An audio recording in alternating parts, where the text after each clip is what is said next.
Last episode में हमने देखा था कि डीकुन एलेक्स को मारने के लिए वहां आ गया था। साथ ही उसने मा युआन को भी मॉस्किटोज की मदद से फंसा दिया था। लेकिन अचानक से एलेक्स ने थंडर टेस्ट एक्टिवेट कर दिया था, जिसकी वजह से आसमान से बिजली गिरने लगी थी, जिसमें मा युआन और उसके साथी मारे गए थे।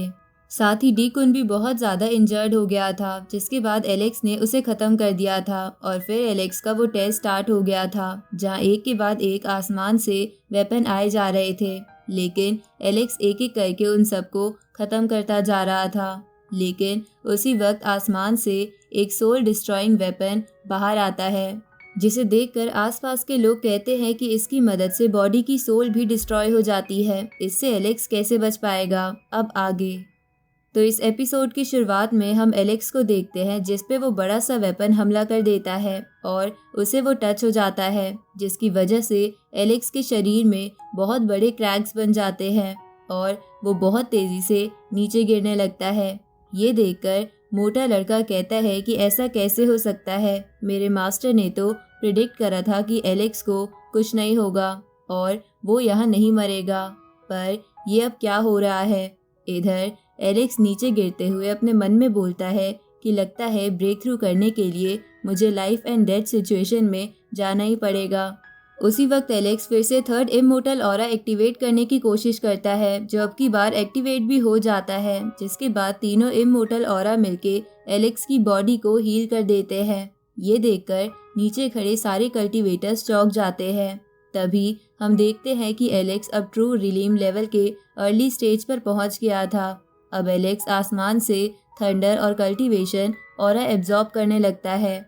इधर वहां खड़े कल्टीवेटर्स बोलते हैं कि वो वेपन लगने के बाद तो इसे मर जाना चाहिए था, पर इसने तो ब्रेक थ्रू कर लिया।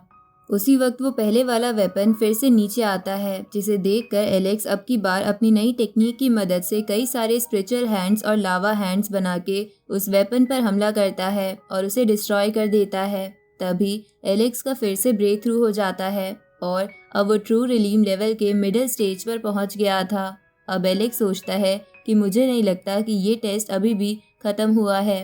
तभी आसमान से बहुत सारे थंडर मॉन्स्टर एलेक्स की तरफ आने लगते हैं, पर ऐसा होते ही एलेक्स का वो पापी खून वाला सिंबल भी आसमान में बहुत तेज चमकने लगता है, जिसे देखकर एलेक्स मन में बोलता है कि अचानक से ये सिंबल बाहर कैसे आ गया। लगता है ये सब कुछ मेरी ब्लड लाइन से रिलेटेड है। इसके बाद एलेक्स अपनी स्वॉर्ड निकाल लेता है और एक एक कर उन थंडर मॉन्स्टर्स को मारने लगता है। जहाँ जैसे जैसे एलेक्स उन थंडर मॉन्स्टर को मार रहा था, उनके खून से एक अजीब सी इमेज बन रही थी, जिसके अंदर एलेक्स पास्ट का सीन देख रहा था, जिसमें पैलेस और कई सारे वॉरियर्स थे जो आपस में लड़ रहे थे। ऐसा सीन एलेक्स ने पहले भी देखा हुआ था। तभी एलेक्स उन विजन्स में एक वॉरियर को भी देखता है, जो बहुत ही ताकतवर था और एक एक कर सबको मारता ही जा रहा था। पर एलेक्स को लग रहा था कि ये सब थंडर मॉन्स्टर उसे कंफ्यूज करने के लिए कर रहे हैं, इसलिए वो उन सबसे कहता है कि इन सबसे मैं कंफ्यूज नहीं होऊंगा और मैं सिर्फ बैटल पर ध्यान दूंगा। अब एलेक्स अपनी वेल टेक्निक में बदलकर उन लोगों को और तेजी से मारने लगता है।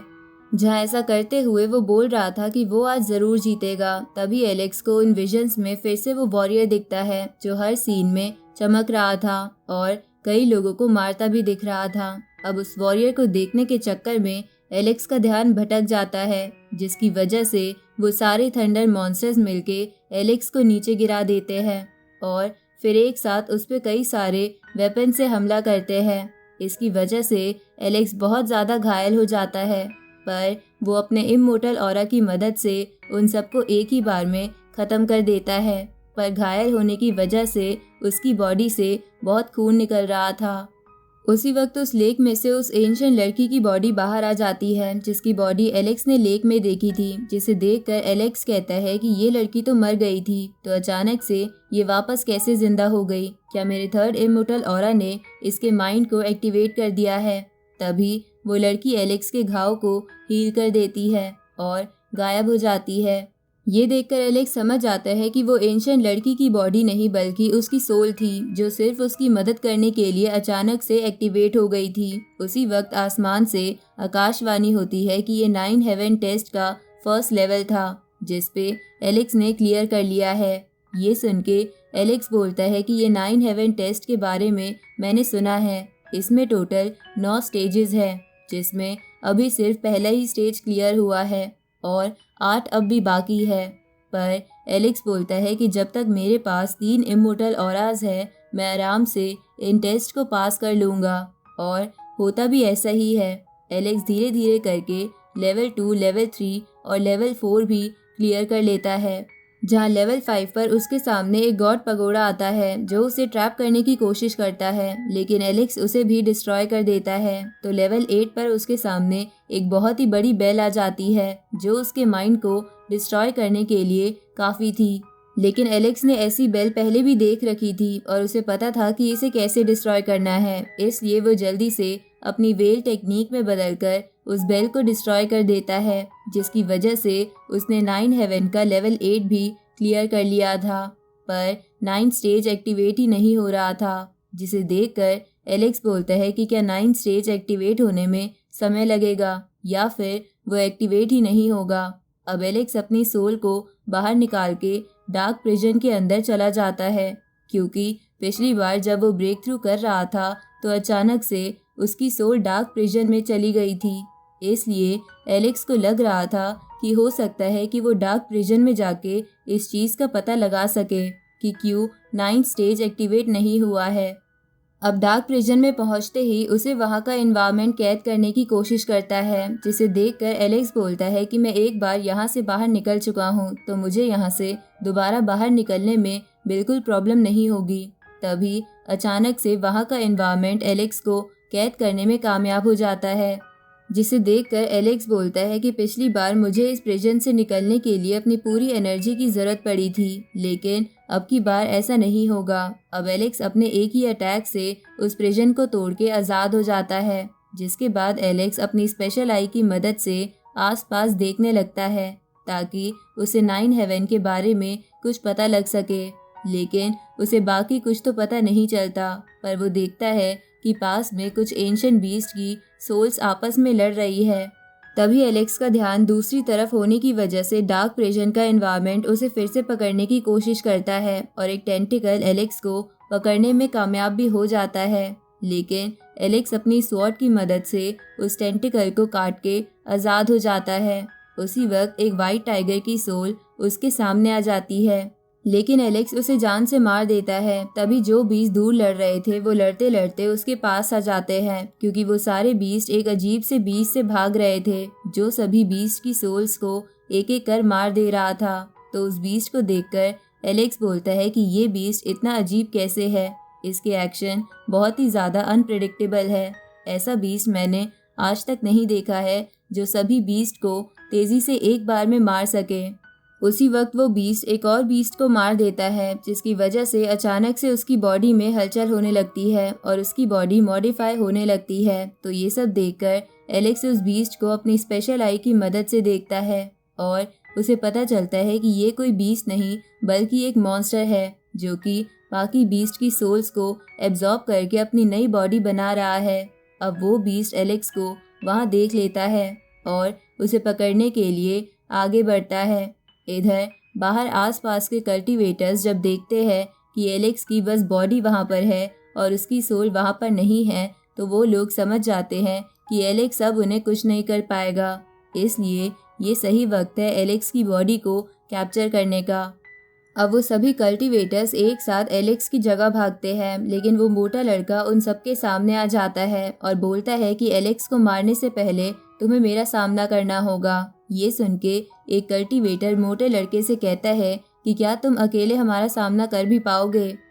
ये सुन के मोटा लड़का गुस्से में उन सब पर अपनी थर्ड किलिंग फॉर्मेशन से अटैक करता है, जिस स्वॉर्ड फॉर्मेशन से वो सभी कल्टीवेटर्स बचते हुए एलेक्स के करीब जाने लगते हैं। लेकिन एलेक्स के चारों तरफ एक थंडर बैरियर बना हुआ था, तो वो लोग अपनी एक स्वॉर्ड टेक्निक की मदद से उस बैरियर को तोड़ने की कोशिश करते हैं, लेकिन वो नहीं टूटता।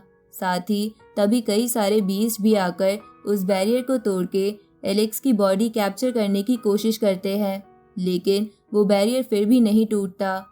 ये देखकर मोटा लड़का थोड़ा रिलैक्स होता है और वो बोलता है कि लगता है ये थंडर बैरियर एलेक्स ने यहाँ से जाने से पहले बनाया होगा और इसकी वजह से कोई इसका कुछ नहीं बिगाड़ पाएगा। इसलिए वो वहाँ खड़े कल्टीवेटर से बोलता है कि क्या अभी भी किसी को मेरे भाई की बॉडी चाहिए, पर तुम ऐसा नहीं कर पाओगे, इसलिए चुपचाप यहाँ से भाग जाओ।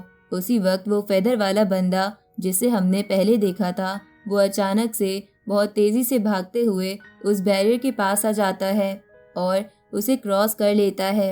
ये देखकर मोटा लड़का हैरान हो जाता है और बोलता है कि ये इस बैरियर को कैसे क्रॉस कर सकता है। तभी वो मोटा लड़का उस फेदर वाले बंदे के पास जाने की कोशिश करता है, लेकिन वो मोटा लड़का खुद भी उस बैरियर को क्रॉस नहीं कर पाता। ये देखकर मोटा लड़का कहता है कि लगता है ये फेदर वाला बंदा किसी तरह की टेक्निक का इस्तेमाल कर रहा है, जिसकी वजह से ये थंडर बैरियर इसे डिटेक्ट ही नहीं कर पा रहा। अब वो फेदर वाला बंदा धीरे धीरे एलेक्स की बॉडी के पास जाने लगता है तो वो मोटा लड़का तेजी से चिल्लाते हुए कहता है कि एलेक्स जल्दी से जाग जाओ। इस तरफ एलेक्स की सोल उस बीस्ट से बच के भाग रही थी, जहाँ वो बीस्ट रास्ते में आते हुए हर उस बीस्ट को खाकर अपनी पावर बढ़ा रहा था। साथ ही वो एलेक्स की सोल पर भी लगातार हमला कर रहा था, लेकिन अपनी रीइंकार्नेशन स्वॉर्ड की मदद से एलेक्स हर बार बच जा रहा था।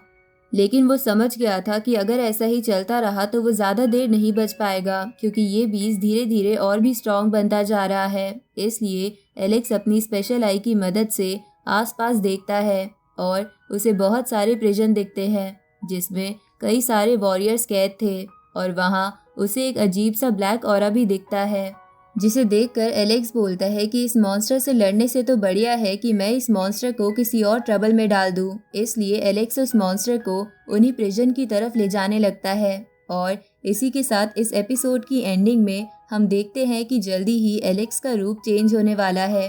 इसलिए उसका नया रूप देखने के लिए कौन कौन एक्साइटेड है कमेंट्स में ज़रूर लिखना एंड सब्सक्राइब करना मत भूलना।